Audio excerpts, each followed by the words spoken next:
गुरु रविदास चर्मकार समाज महिला मंडळ नांदेडच्या वतीने आज रविवार दिनांक 21 जानेवारी 2024 रोजी सकाळी 11:30 वाजताच्या दरम्यान शिवपार्वती मंगल कार्यालय भावसार चौक मालेगाव रोड नांदेड येथे मा जिजाऊ सावित्रीबाई फुले आणि फातिमा शेख यांची संयुक्त जयंती तसेच बसपा प्रमुख बहन कुमारी मायावती यांचा 68वा वाढदिवसाच्या अनुषंगाने कार्यक्रम व तिळगुळ समारंभ आयोजित करण्यात आला होता।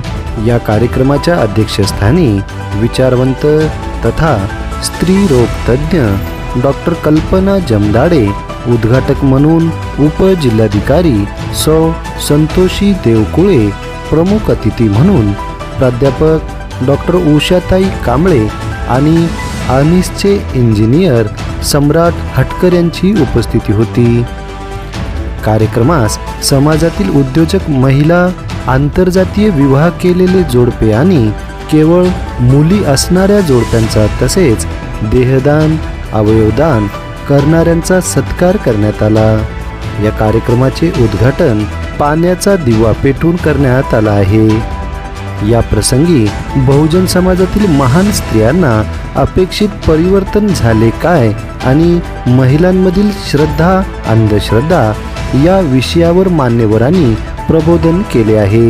यावेळी लहान बालकांचे नृत्य, वक्तृत्व, चित्र प्रदर्शन आणि रांगोळी स्पर्धा झाली आहे।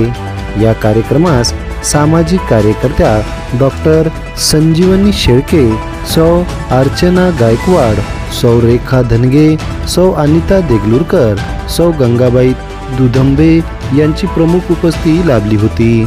सदरील हा कार्यक्रम यशस्वी करण्यासाठी महिला मंडळाच्या अध्यक्षा सौ गंगामणी खंदारे, मीनाक्षी वाघमारे, सुमन टोंपे, मनीषा कांबळे, मंजुषा बाबरे, कुसुम गायकवाड, रत्नमाला खंदारे, सीमा खंदारे, संगीता जोगदंड, छाया अन्नपूर्णे, विद्या टोंपे, कलावती आसोरे, मंगला दुधंबे, जयश्री उत्कर यांनी समस्त महिला मंडळाच्या महिलांनी परिश्रम घेतले आहे।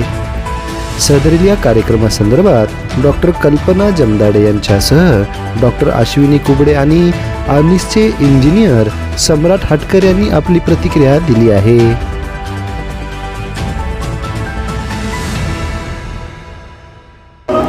मॅडम, आजच्या कार्यक्रमाबद्दल माहिती। मी डॉक्टर कल्पना जमदाडे बोलते आहे। मी सिव्हिल हॉस्पिटलला डॉक्टर आहे आणि माझं प्रायव्हेट पण आहे, मी प्रॅक्टिस पण करते।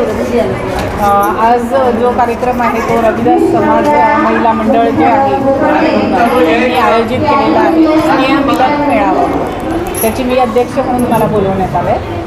तर ह्यांचं जो ग्रुप आहे पूर्ण समाजाचा महिला मंडळाचा आणि पुरुष पण त्यांच्या सोबतीचे जे आहेत पती त्यांनी सगळ्यांनी मिळून दरवर्षीचं समाज महिला मंडळाचं आयोजन करतात।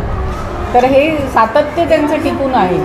म्हणजे एकदाच उपक्रम सुरू करणं सोपं असतं, पण त्यात सातत्य टिकून ठेवणं फार अवघड असतं आणि त्यामुळे मी ह्या सगळ्या मंडळाचा पूर्ण अभिनंदन करते त्यांचं, की त्यांचं सातत्य अजून पुढे चालूच राहावं। असंच त्यांनी सगळ्या समाजाच्या महिलांना, मुलांना आणि पुरुषांना असंच प्रोत्साहित करून सगळ्यांना अभिनंदन त्यांचे करावं।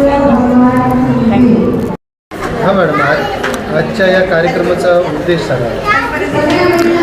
हा कार्यक्रम जो आहे आपल्या रोहिदास समाजातल्या ज्या काही महिला आहेत त्या दरवर्षी हा कार्यक्रम संक्रांतीच्या वेळेस, जसं की आपली क्रांतिज्योती सावित्रीबाई फुले, जिजाऊ माता आणि रमाई आणि फातिमा शेख आणि आपली मायावती बहन जिचा वाढदिवस 68वा वाढदिवस या निमित्त हा कार्यक्रम सगळेजण इथे सादर करतात, जेणेकरून ह्या कार्यक्रमा थ्रू ह्या सगळ्याजणी एकत्र येतील आणि आपल्या समाजातील महिलांना जेणेकरून ह्या समाजातून पुढे जाऊन त्यांनी घरातून बाहेर पडून काहीतरी समाजासाठी कार्य करावं, शिक्षणाचं महत्त्व त्यांना कळावं आणि लहान मुलांनासुद्धा ह्याच्यामध्ये आपण पार्टिसिपेट केलेलं आहे, जेणेकरून त्यांनाही हे जे काही कार्यक्रम आयोजित केला आहे त्यांना पण ह्याचं महत्त्व कळावं। ह्या सर्वातून मला एवढं सांगू वाटतं की ह्या कार्यक्रमा थ्रू समाज पुढं जाईन आणि समाजाचं कल्याणच होईल असं मला वाटतं आहे।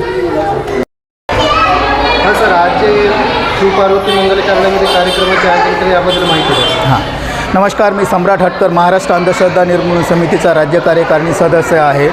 गुरुदास महिला मंडळातर्फे आज इथे एक प्रबोधनापर कार्यक्रम ठेवलेला होता. त्याचं निमित्त होतं जिजाऊ जयंती, तसेच ही संयुक्त जयंती होती. जिजाऊ माता आणि सावित्रीमाई फुले आणि फातिमा शेख यांच्या संयुक्त जयंतीनिमित्त हा कार्यक्रम ठेवलेला होता. आणि त्याचा कार्यक्रमाचा आम्हाला बोलवण्याचा उद्देश असा होता की समाजामधील जे काय अंधश्रद्धा वाढत चाललेल्या आहेत, कर्मकांड वाढत चाललेले आहे, त्याच्याविषयी प्रबोधन करावं अशी त्यांची इच्छा होती. त्यामुळे हा कार्यक्रम आयोजित करण्यात आलेला होता. आणि या कार्यक्रमाला अतिशय चांगला प्रतिसाद मिळालेला आहे. लोकांनाही कार्यक्रम हा खूप आवडलेला आहे, भावलेला आहे.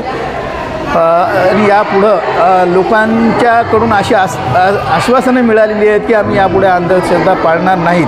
अंधश्रद्धेची व्याख्यासुद्धा त्यांना सांगितली की अंधश्रद्धा कशाला म्हणतात आणि त्याच्यामुळं जे नुकसान होतं, म्हणजे आर्थिक नुकसान आहे, मानसिक नुकसान आहे किंवा सामाजिक नुकसान आहे, त्याची माहिती त्यांना देण्यात आली.